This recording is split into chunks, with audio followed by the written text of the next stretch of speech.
Hello friends and welcome to world TV. दोस्तों, हम में शायद ही कोई ऐसा हो जिसने टिकटॉक के बारे में ना सुना हो।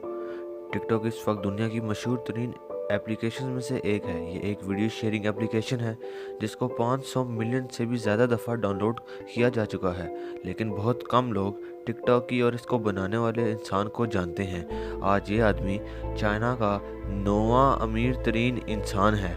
यही कहानी मैं इस वीडियो में सुनाऊंगा। टिकटॉक को बाईडैंस नामी चाइनीज़ कंपनी ने बनाया। इस कंपनी का मालिक और फाउंडर यानी टिकटॉक को बनाने वाले आदमी का नाम जैंग जमिंग है। 36 साल जैंग जमिंग एक सॉफ्टवेयर इंजीनियर है। चाइना की मैनकाई यूनिवर्सिटी से ग्रेजुएट होने वाला 2008 में इसने माइक्रोसॉफ्ट ज्वाइन कर ली, लेकिन इसका दिल वहाँ ज़्यादा नहीं लगा। जल्द ही इसने माइक्रोसॉफ्ट छोड़कर फैन नामी एक नई कंपनी ज्वाइन की, लेकिन ये कंपनी चल नहीं सकी और जैंग जॉबलेस हो गया। इसके बाद जैन ने 99fan.com एक अपनी नई कंपनी बनाई, लेकिन 2011 में एक आइडिया ने इसकी ज़िंदगी बदल दी। जैंग ने नोटिस किया कि चाइना और बाकी दुनिया में लोग कंप्यूटर से ज़्यादा मोबाइल फ़ोन में इंटरेस्ट ले रहे हैं, और इसी आइडिया को लेकर जैंग ने 2012 में बाईडैंस कंपनी बनाई। यही वो कंपनी है जिसने आगे चलकर टिकटॉक को बनाया और जैंग की ज़िंदगी हमेशा के लिए तब्दील हो गई। दोस्तों, बाईडैंस नामी ये कंपनी मोबाइल एप्लीकेशंस बनाती थी, लेकिन जैंग के सामने अभी काफ़ी मुश्किलात थी। बाईडैंस ने जो अपनी पहली मोबाइल एप्लीकेशन बनाई उसका नाम नहेन डोनजाई था, लेकिन इस एप्लीकेशन को किसी मसले की वजह से चाइना की हुकूमत ने बैन कर दिया था। लेकिन जैंग ने हिम्मत नहीं हारी। ये एक ऐसी एप्लीकेशन बनाना चाहता था जो चाइनीज़ लोगों को उनके मोबाइल फ़ोन में दिन भर की खबरें देती रहे। जैंग ने कई इन्वेस्टर्स से बात की कि वो इस एप्लीकेशन को बनाने में जैंग को पैसे दें, लेकिन इसको हर जगह से इनकार ही सुनने को मिला था। जैंग ने अभी भी हिम्मत नहीं हारी। माइक्रोसॉफ्ट की कंपनी में अच्छी खासी नौकरी छोड़कर ये धक्के खा रहा था, लेकिन वो कहते हैं ना कि कोई भी बड़ा गोल अचीव करने के लिए रिस्क लेना पड़ता है। आखिरकार अगस्त 2012 में एक इन्वेस्टर जैंग की कंपनी में पैसे लगाने को तैयार हो गया, और इस तरह जैंग ने टोटियो नामी एक न्यूज़ एप्लीकेशन बना दी।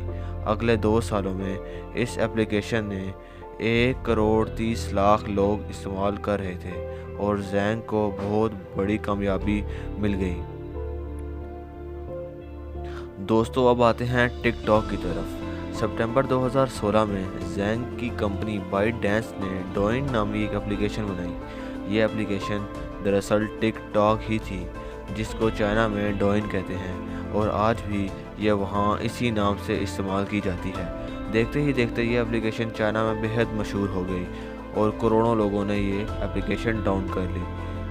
जैंग ने अब सोचा कि अब इस एप्लीकेशन को पूरी दुनिया में फैलाया जाए, और यही सोचकर इसने सितंबर 2017 में इसी एप्लीकेशन को टिकटॉक के नाम से दुनिया भर में लॉन्च कर दिया, और फिर कुछ ही महीनों में टिकटॉक बाकी सारी दुनिया में मशहूर हो गया। चाइना में लोग इसको डोइन के नाम से ही इस्तेमाल कर रहे थे। नवंबर 2017 में जैंग ने म्यूजिकली नाम ने एक मशहूर एप्लीकेशन जो टिकटॉक जैसी ही थी वो $1 अरब में ख़रीद लिया, यानी तकरीबन 150 अरब रुपए में। जैंग ने टिकटॉक पे म्यूजिकली के साथ मर्ज कर दिया, यानी दुनिया में टिकटॉक जैसी एप्लीकेशन का कोई बड़ा कंपटीशन नहीं था। दोस्तों, हैरानकुन तौर पर इस दौरान जैंग का अपना कोई अकाउंट टिकटॉक पर मौजूद ही नहीं था, क्योंकि इसको लगता था कि टिकटॉक सिर्फ यंग लोगों के लिए ही है और ये काफ़ी बड़ा हो गया है। लेकिन इसने अपने ऑफिस में अपने सारे एम्प्लॉयज़ के लिए टिकटॉक पर अकाउंट बनाना लाजमी किया हुआ था। यहाँ एक बात यह भी थी, इन एम्प्लॉयज़ को अपनी वीडियोस पर अच्छे खासे लाइक्स लाना होते थे, वरना इनको ऑफिस में ही पुशअप्स करने पड़ते थे। दोस्तों, आज टिकटॉक 75 लैंग्वेज में अवेलेबल है और दुनिया में मशहूर तरीन एप्लीकेशंस में से एक है। जैंग जमिंग आज चाइना का 9वां तरीन अमीर तरीन आदमी बन चुका है। इसकी दौलत की मालियत $13 अरब है, यानी तकरीबन 2000 अरब रुपए। दोस्तों, اگر آپ کو یہ ویڈیو پسند آئی تو اس ویڈیو کو لائک اور چینل کو سبسکرائب ضرور کریں۔ اپنا بہت سارا خیال رکھیں۔ اللہ حافظ۔